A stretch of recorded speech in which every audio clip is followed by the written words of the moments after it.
Hello, everybody. Welcome to another episode of Unlocked, where we talk about unlocking the potential of you, the people you work with, and the people you do life with. At the time of this recording, I'm offering all of you, yes, my lovely listeners, a free 15-minute communication coaching call. You come with some kind of communication problem, and I give you a solution. My calendar link is in the show notes, so check that out. Mentor Dial is going to share with us some interesting insights about his thoughts on AI and empathy. Can those things exist in the same space? Is it different in the professional world than it is in the personal world? And how do we navigate that whole world that's coming at us full bore? We are in it, and how do we adapt? How do we understand what's happening right now? Mentor has some interesting insights there. He is an international professional speaker, an elevator, he calls himself. He elevates people, conversations, thoughts, ideas, and an author. He's written 4 award-winning books. The latest one, was Heartificial Empathy. That is all about this idea of AI and empathy. That's the second edition. He just updated it because there's so many new things out now that he decided to do that. He's finishing up one on this idea of meaningful conversations that hopefully will be out soon, because I'm sure a lot of people would be interested in that. He's written a biography, a film, and it's on World War II. It's actually on his grandfather and his experiences in World War II, and it's called The Last Ring Home. So check that out on PBS and podcasts, all the other stuff that Mentor is up to. Go check it out. So right now, check out this conversation. Here we go.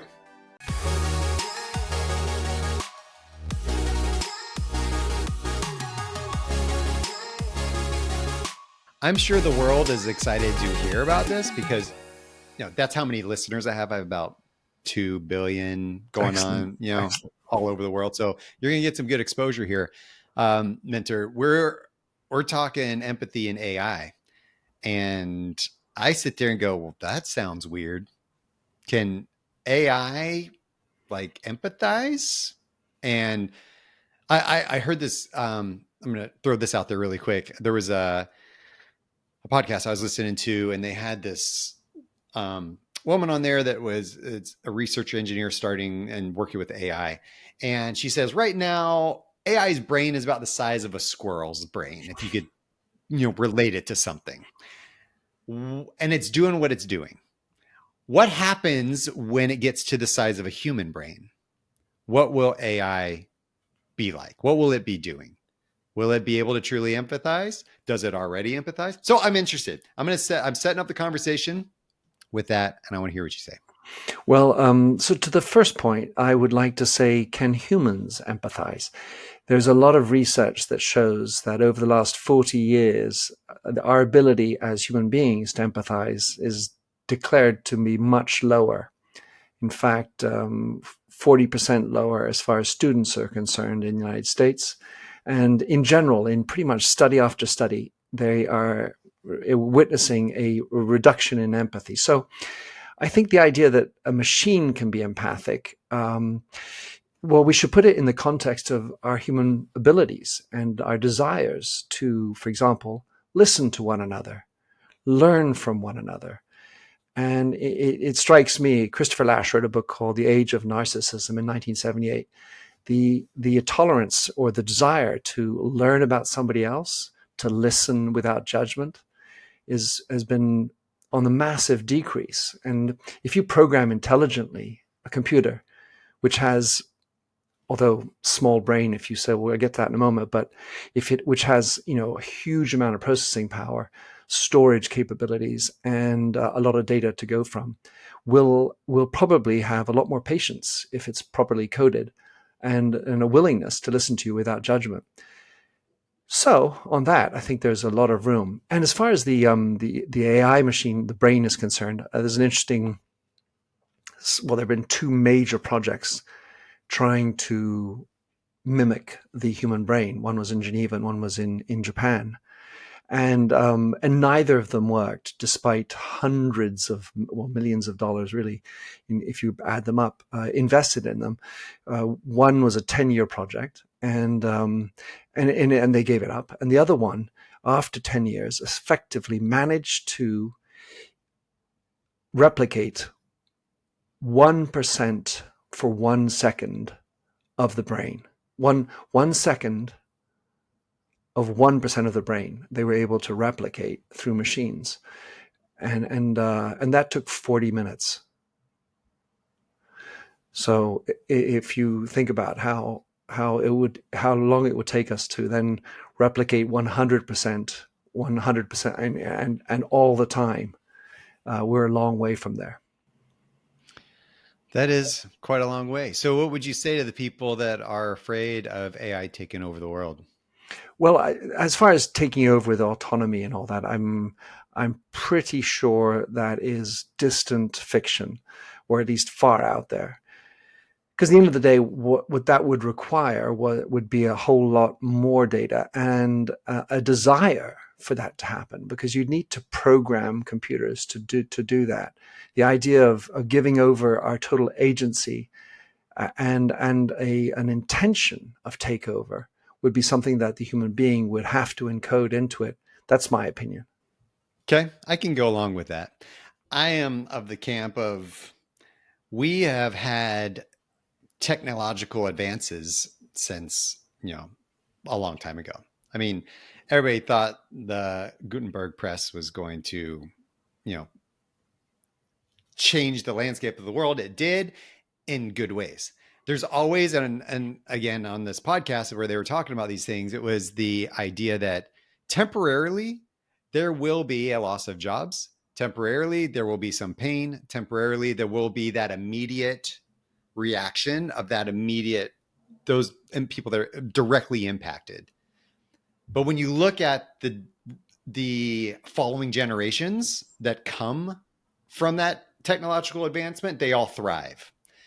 So there is some give and take with every single advancement that we have in technology, and I don't see this as any different. I think it's I just would going to agree with you. I run think its course as it does all the time.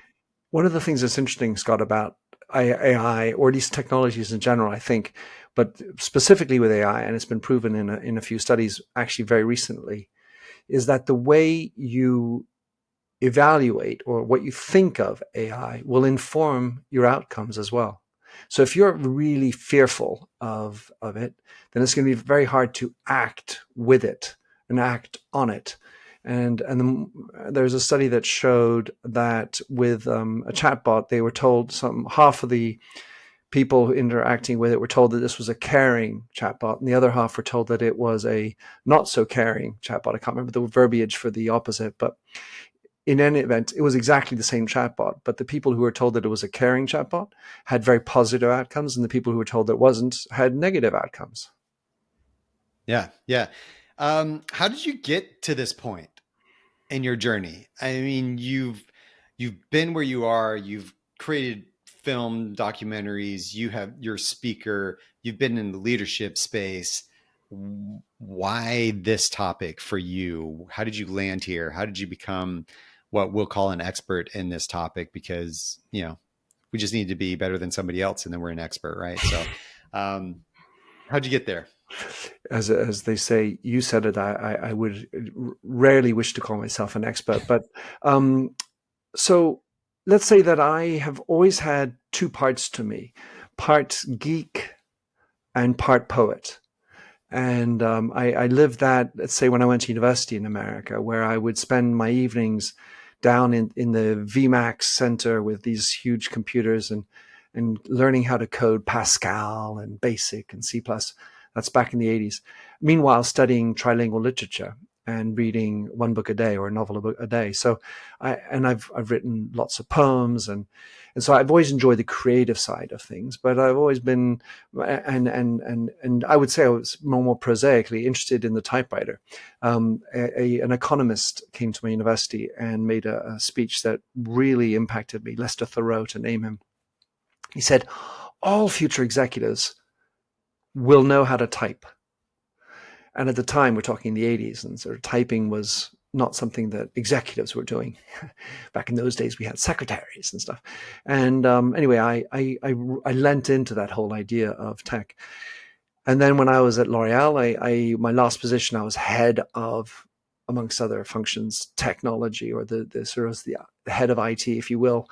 at least digital expressions, not the IT itself, but how to use digital internet. And so I kept that close link with it. And then when it came to this particular topic, this is the second edition of this book. I actually initially took the reason of the instigation for writing the book was actually because I lost a friend of mine, and I just wanted to do some therapy for me. So I was like, what could I really do that would elevate the debate in his image? And because I have, ever since I was 37, had this sort of internal motor about wishing to elevate the debate. And so that was how I started the idea. And then the idea of bringing more empathy into the world felt like a good way to elevate the world. And then the specific idea of empathy and AI, I was thinking very much about the types of people that I worked with who didn't have a lot of empathy.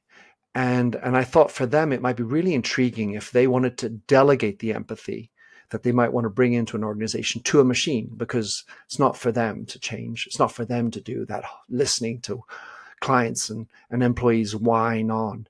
And the book was initially designed to help people who are empathically challenged to become more empathic themselves, rather than just delegate it to a machine. And that sort of expresses, I suppose, in a long-winded manner, Scott, how I got into it.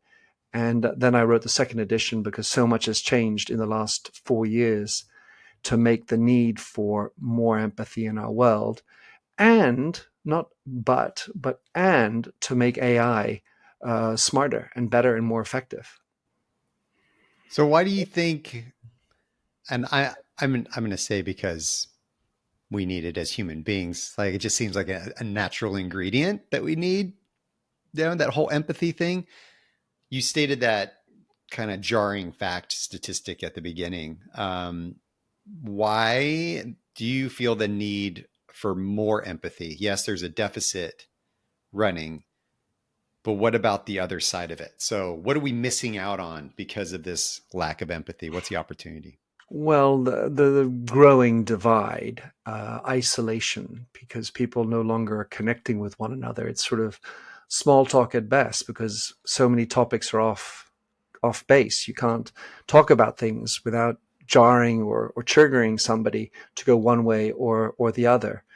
And if we don't know how to be cohesive as a society, the one you're living with presently, the people you see on the streets and who live in your neighborhood or whatever, this is going to make for an unfortunate, maybe uncivil environment, and I think that could go ballistically wrong if we don't get better. So that's sort of a big issue. And then otherwise, from a business standpoint, empathy is useful in pretty much every aspect of the business. And hear me out on one thing, which is that I don't think it's about being empathic all the time with everybody in every situation. Absolutely not. But a degree more of empathy is what I'm sort of preaching for. If you add more empathy into your design process, if you add more empathy, even when you're saying something that's nasty or difficult to hear for somebody, like I have to let go of people, but if you do it in an empathic way, it can do so much more good for the person who's receiving the bad news. So there's many opportunities for more empathy. So AI, you said earlier, maybe there's a place for AI for leaders that don't want to do that job, or maybe they're just not natural. It just doesn't come natural for them. I'm going to sit there and argue, well, just because it doesn't come natural doesn't mean you shouldn't do it. It just means maybe you just need to work on it, get better at that thing. There will always be an opportunity to practice empathy in some sphere. Can you outsource empathy? Can we program? Do you believe in programming empathy into AI? So I'm going to maybe just fine tune one piece, which is the idea of the book was for to capture those who say, "Oh, good, at least I don't have to be empathic. I can just delegate it out." But the first half of the book is all about you have to start with you being empathic. and what does that look like, and how do you become more empathic as an individual? Because in the end of the day, if you want to make change happen in your organization, you need to embody the change you wish to see. And so if you're the leader and you're thinking, well, I don't have to change, well, stop and rethink that. And there's another statistic that's very worthwhile that Business Solver came out with. They're an HR tech company. And they found that 77% of CEOs felt that if they were too empathic, they would be perceived as weak. So there's a whole lot of misconceptions out there as to what is empathy and how to enact it. Because empathy doesn't necessarily mean being nice, and it certainly doesn't mean being weak. It can be a tremendous strength to doing it.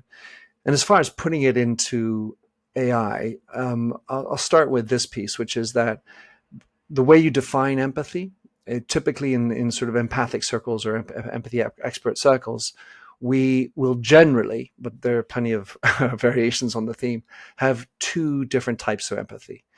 Some people don't believe in the dissociation, but one of them is affective empathy, which is emotional. And that is when I have, let's say you have an emotion, let's say you're laughing, I laugh with you. If you're crying, I cry with you. I feel your emotion. Now that is a tall order to believe that a machine will actually feel your emotion. It could mimic your emotion, but it won't feel it. On the other hand, there's cognitive empathy. And cognitive empathy is the ability to understand what you're thinking, feeling, and experiencing. So I see you in Atlanta, in your office, in your context. I see you maybe scratching your brow and then therefore maybe thinking hard and or furrowing and not understanding what I'm saying. And so I'm trying to understand what you are feeling, thinking, and experiencing. And that is something that with the powers of all the data processing that a machine can do actually probably better than most human beings, to the extent that the machine isn't going to be distracted by bings and wings and tings and notifications or other things that pollute our minds as human beings. And so the ability for a machine to have cognitive empathy is definitely more accessible, and we're already seeing machines becoming more empathic. But Scott, the one thing that's important is that on the one hand we have the idea of the empathic machine, and the other piece is how can empathy that is appropriately coded help us human beings become more empathic in our day-to-day business. And there's a lot of interesting initiatives on that count too. This all comes back to humanity and how we conduct ourselves as humans. I'm going to take it to the leadership space in a second, but because major audience is in that space, but I want to talk about something else. Is how about us as parents or mentors, like with a younger sibling or within our family circles or in that influence circle that we have?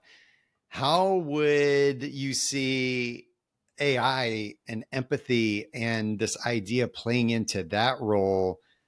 Because right there, it's like on the leadership side, I can see, well, there's, putting these into processes and how we do things operationally and whatnot. There's a place where AI fits.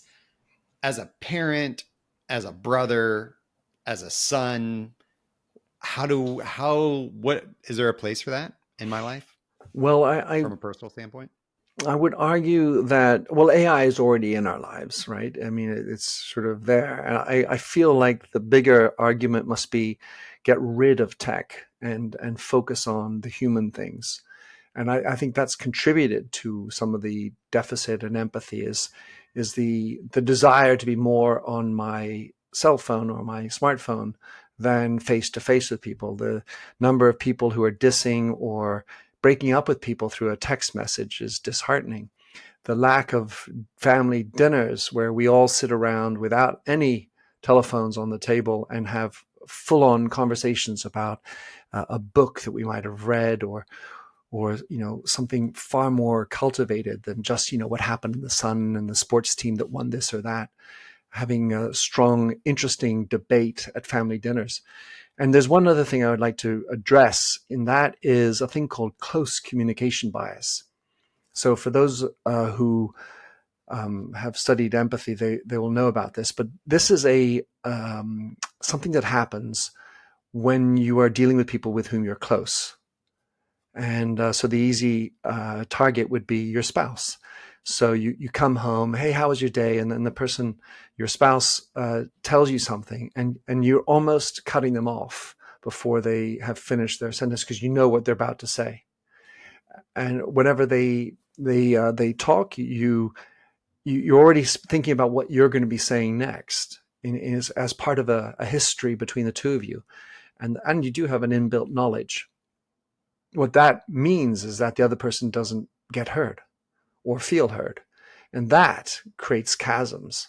So especially when you're dealing with family, what an interesting thing to do is really just listen deeply, reformulate what the other person said, and not quickly bring it back to you about, well, that reminds me of my story, how we tend to bring it back all to me, or think, well, I'm just going to give a solution to that, which is not what the person was necessarily thinking about. A kid just wanted to tell you about my bad day. Well, you should go over and tell that teacher this, or you should go over and stop that bully, or whatever parental advice you might be given. Just, hey, ask them more. So how did that make you feel? What are you going to do about it? What should we do next? That kind of approach, as opposed to a lot of cutting off people, a lot of lack of listening, and not enough time. When your kids, coming up to you and trying to grab your shirt. Hey, Papa, I got a question. Listen, not now, a little later. Huh. A lot of opportunity there. Yeah. What's the message we're sending at that? We're communicating something. Either Certainly are. I don't think what you're wanting is as important as what I'm doing. Yeah, absolutely. You're a lower priority for me right now.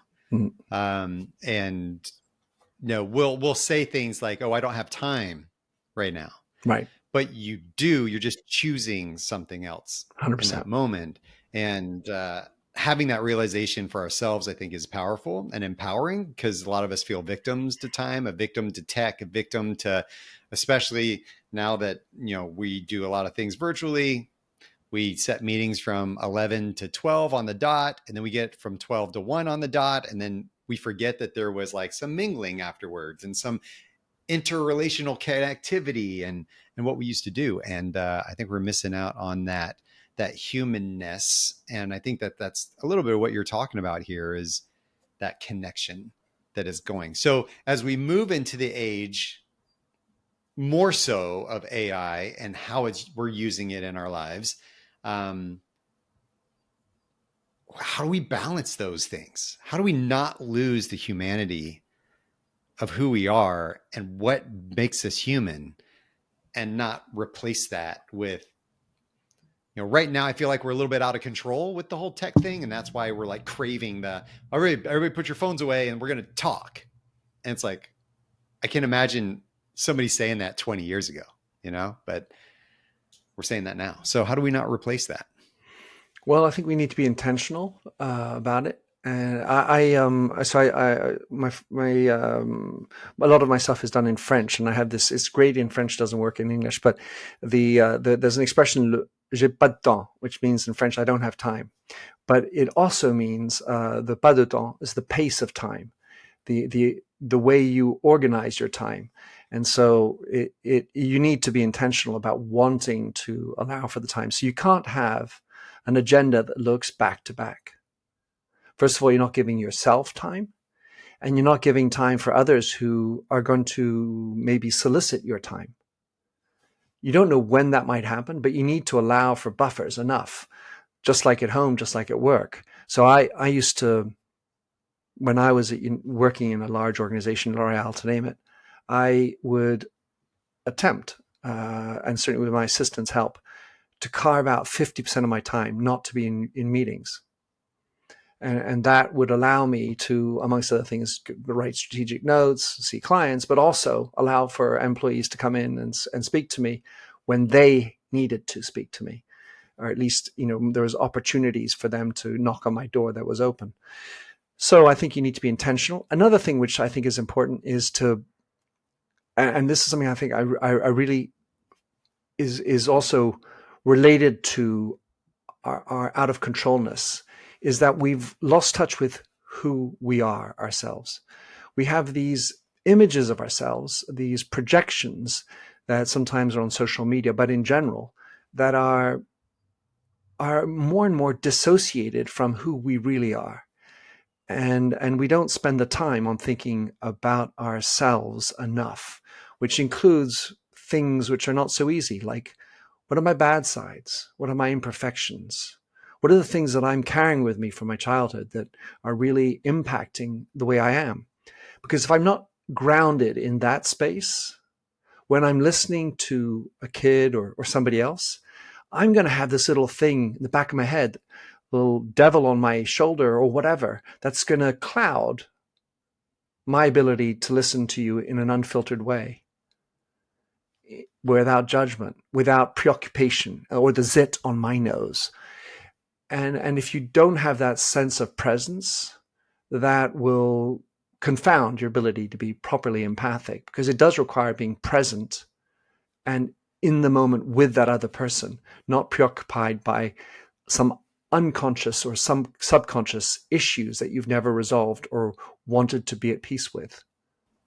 I see a connection a bit with your books, and you've got the second edition of Heartificial Empathy. I love the title, by the way. Thank you. So good. Heartificial Empathy. And then you're finishing one on meaningful conversation. And then you kind of touched on it just a second of losing our identity, but this idea of like avatars, and that's another idea that you're coming up with, and that identity of who we are, and are we losing ourselves and what we are? Is that where you're getting on Yeah, that it's one? all related for me. And I mean, and even my book on leadership is about, I mean, the subtitle is How Being Yourself Makes You a Better Leader. And so the thread throughout all of this is to spend, it's ironic at some level because we have so many narcissists and egocentric people running around, but it's spend some time on thinking about who you really are, not the projection of what you want or what you think you should be giving.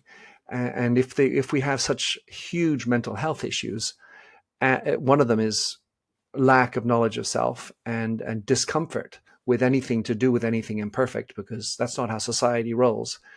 Much less, things like pain, risk, and death.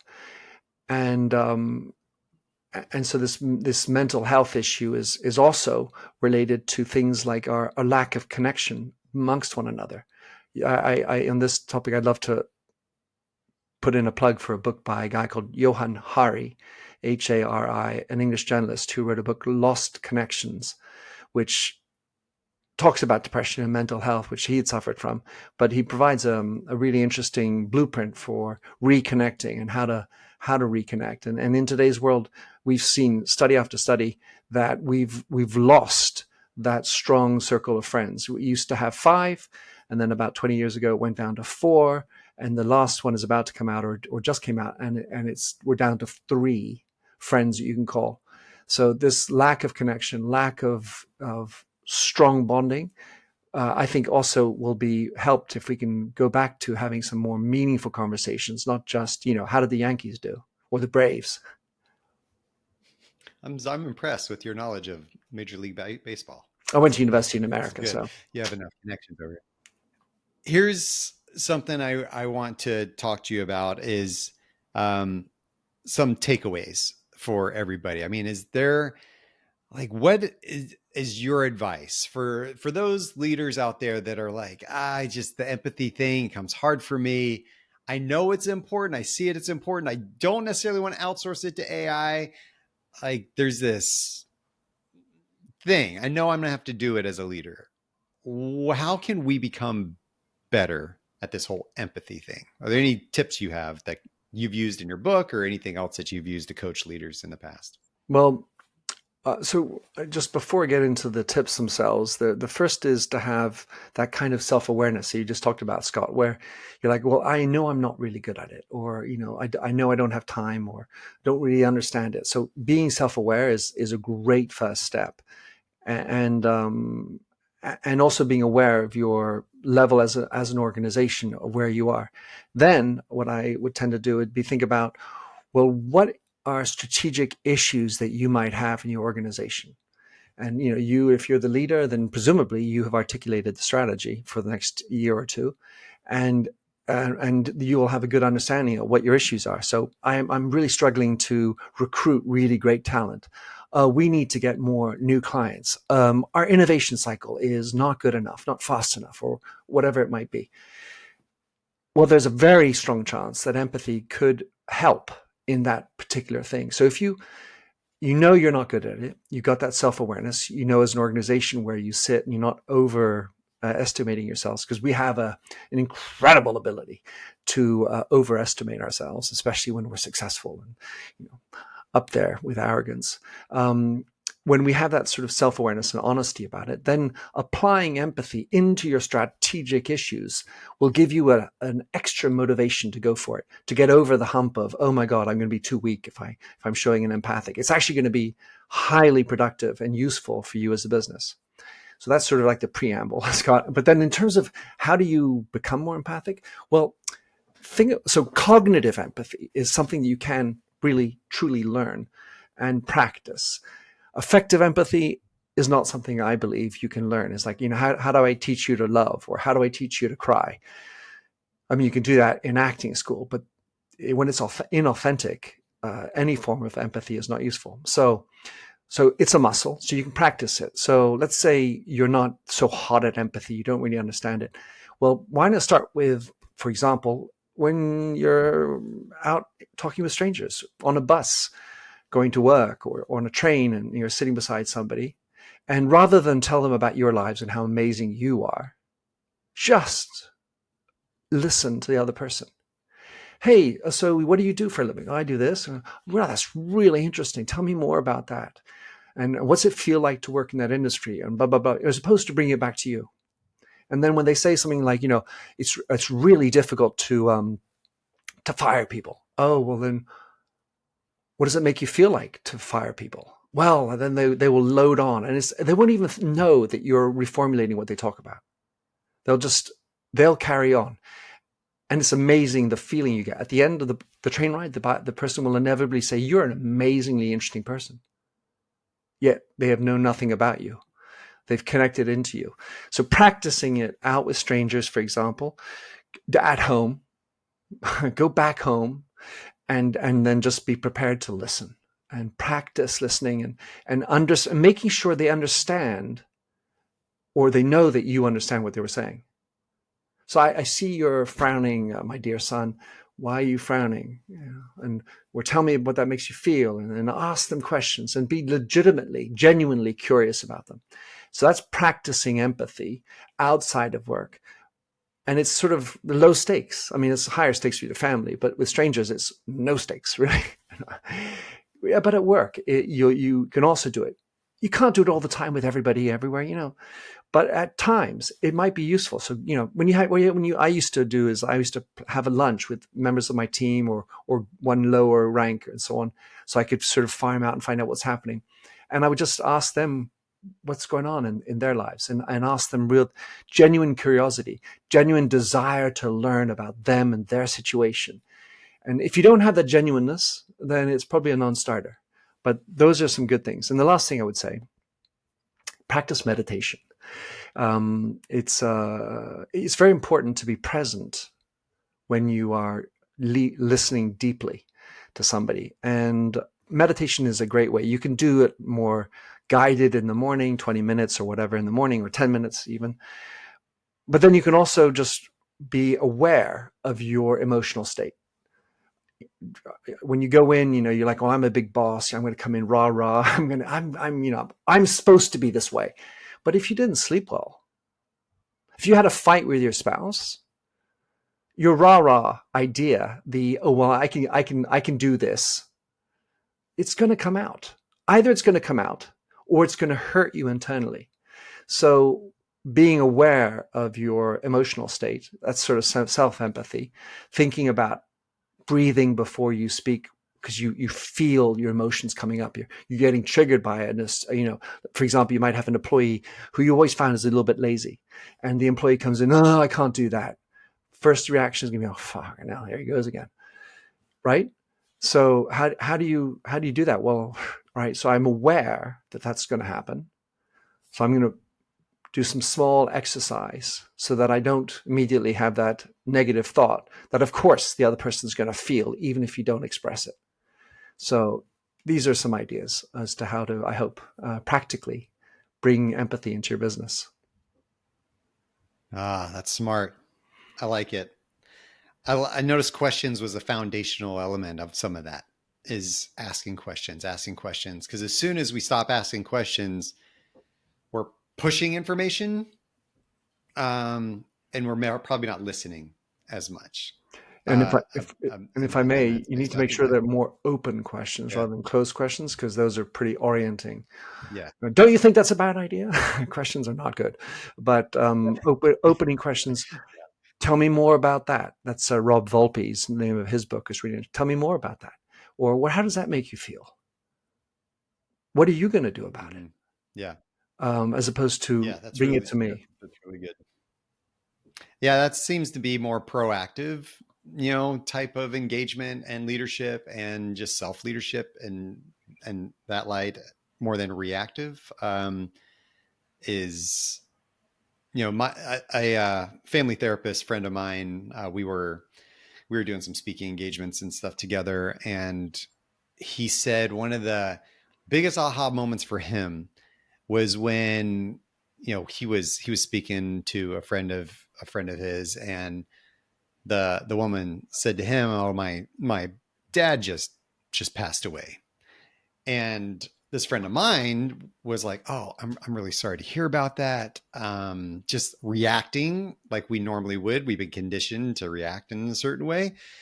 And she said, "It's the greatest day of my life. He was horrible. He did really bad things, and he would treated us poorly. He's affected our entire, like, and it was, and from that moment on, it's that assumption piece that we need to kind of get deprogrammed in, Mm. is to say, now what he says is, huh, how do you feel about that? So it's that, tell me more about that. What do you think about that? What do you feel about that? And understanding their perspective as opposed to imposing our thoughts, our preconceived ideas about that onto them. So, Well, I would add one more piece there, because I mean, on balance, of course, when someone family members died, it's more often than not a sad occasion. So the issue here is to be able to detect the emotions.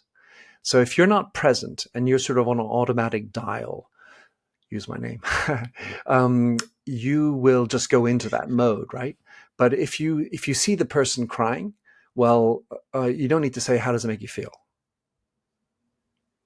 If, on the other hand, they're not showing emotion when they say it, well, it might be that they're hiding other things. And so you need to be wily and smart about it, be very human about it. So allow for your intuitions to detect the emotions, not necessarily feel them, because that's another level of empathy, but to observe the. So I see you didn't say that with any emotion, Skot. Or I see you're happy when you say that. Is what's going on? Because if you're smiling, for example, and it's tricky because depressed people smile, but it turns out that they smile shorter smiles than happy people, so, or at least non-depressed people, and so it's always, it is tricky, and that often tricks us. People will say something that's very sad, smiling, as a deflection policy. So it is hard to know, and I think you're right. Your friend is right. Don't always assume, and don't assume that your judgment, your experiences are the only and the right ones. so let's bring this back to AI. Does AI have a place in those conversations? Well, in those nitty gritty, intimate conversations, I don't think so. but I will say, I mean, there was an experiment that was done when someone announced on LinkedIn that they just had a member of their family pass away, and then there were all sorts of condolences were expressed by people, and you know, fair, you know, my warmest condolences and such. But there were several that were kind of out of off base, and and then this person decided to use a chat GPT inspired condolences moment, and that message was considered to be much warmer than very many of the human written condolence notes, which were really quickly made. And so another study that was done in March of 2023 was with regard to doctors giving responses to patients who had questions through a chat. And so, you know, oh, listen, I've got these dots here on my wrist or whatever with a photograph or something.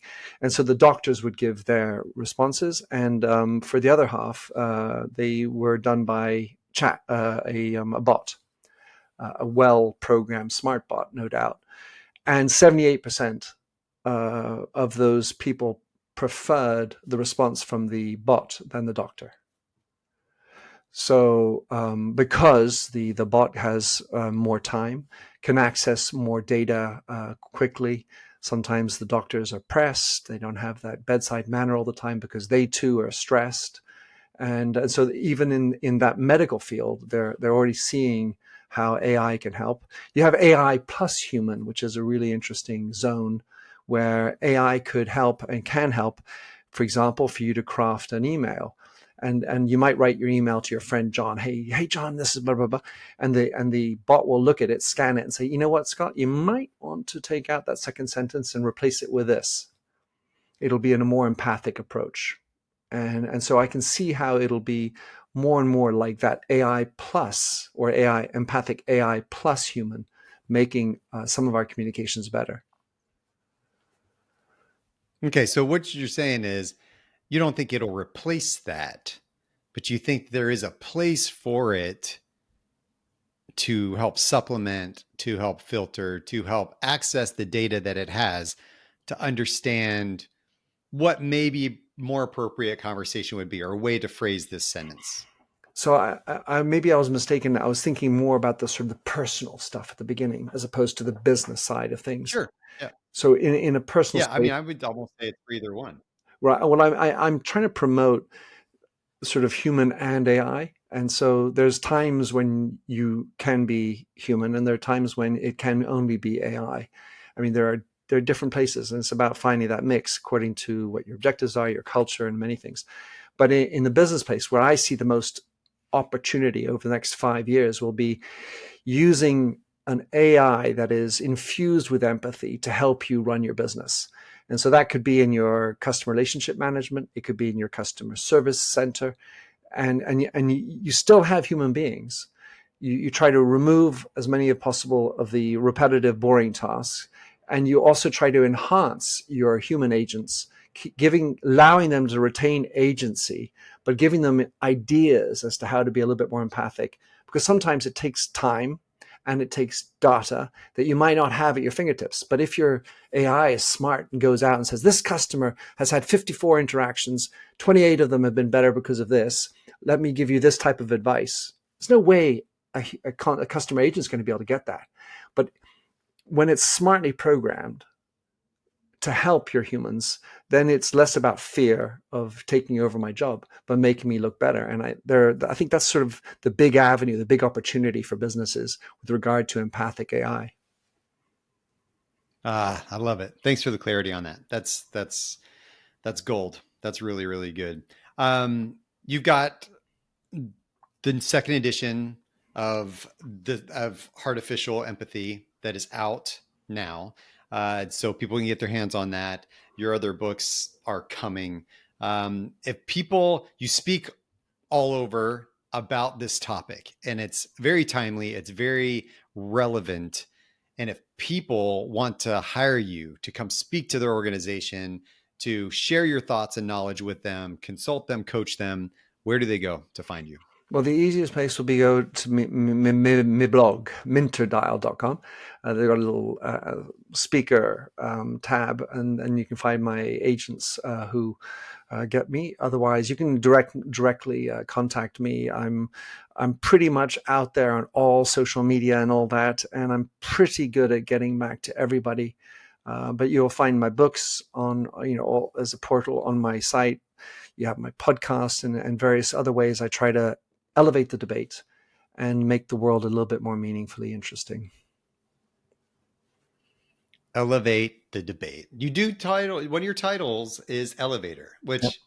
I didn't know if that was the functional elevator or if that was like a, so they both do the same thing, right? They both lift us. So. Well, the elevators go down as well. It's funny. I haven't really thought about it that way, Skot.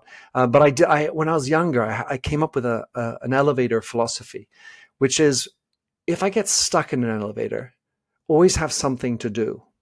And of course, those are days before smartphones, so I always carried around a book so I could read. Well, the premise was that there was electricity in the elevator, but that was my elevator philosophy when I was younger. Never fall victim to the elevator that breaks down. And I applied that, for example, to whenever somebody would come late to a meeting, rather than get upset. Oh God, they're late.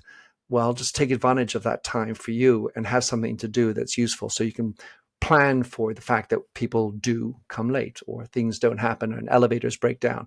That was my original elevator philosophy. But now it's really all about being an elevator, helping to help people rise and feel better about themselves, be the best that they can be. And of course, I try to do the same for me. Beautiful. Continuing this conversation, wherever you are with Minter, he's open. And I love the fact that you've been open to talk to me and my audience all about this, because I think I've been excited about this. And we've gone extra long today because it has been so interesting and I've wanted to keep poking and asking. So thanks for delivering, Minter, and good luck on the books and good luck on everything you're doing. Many thanks, Skot. Empathy. It's something that we have lost a bit of touch with. And it's something that we need to continue fostering, because as the world of AI is entering into all of our lives and has already entered into our lives, it's going to become more and more part of who we are and what we do. This empathy thing it's got to stop slipping away. It is slipping away gradually. And I don't think it'll ever get to zero because we're human and that's the thing. But are we going to be seeing less and less and less and less and less of it? Are we going to flip this trend around? Empathy is useful. It is practical for designing situations and designing products and in the business space. It's good for feedback. It's good for making hard decisions. How do we make sure we're building that muscle of empathy in the world of AI? This was interesting. 72% of CEOs feel that if they show too much empathy, they'll appear weak. That's a problem. That is a problem. I know none of you are in that 72%. I know it because you're my listeners and you've learned that we are secure, confident, and humble leaders. And that is our thing. To be aware that that number is quite staggering and it's quite alarming. And I think that as we build more empathy, we can understand how it's going to impact our workforce more and more. This may be a generational thing. I don't know. We're going to have to wait and see. But that would be an interesting conversation to have as well. 2 types of empathy, which I learned today: affective empathy, cognitive empathy. Those are interesting to me. We can learn the cognitive empathy side of things, understand what people are thinking, feeling. The affective empathy, it's kind of something that's wired into you, is what I gathered from that conversation. It's that emotional touch, that I cry with you type of thing. And some of us, we're right there. Some of us are like, I don't know why you're crying right now. And I'm feeling a little awkward. And there's that side of things too. So understanding those 2 types of empathy is really interesting. And how do we use those? And how do we be more self-aware, which was what he said was the number 1 thing we can do, be self-aware. And how we use that knowledge to build better relationships and make sure we're building influence with others, not losing influence with others. I'm grateful for the show today. It was very insightful. I learned some things, and I'm grateful to mentor. If you want to find out more information about me or check out the show notes where there's going to be more information and links to the things referenced in this episode, visit skotwaldron.com. And lastly, I'm asking for a little bit of love, just a little bit. So please take a moment, follow, rate the show. The algorithms like that. It helps me get the word out. I really appreciate it. Thank you. And until next time, stay unlocked.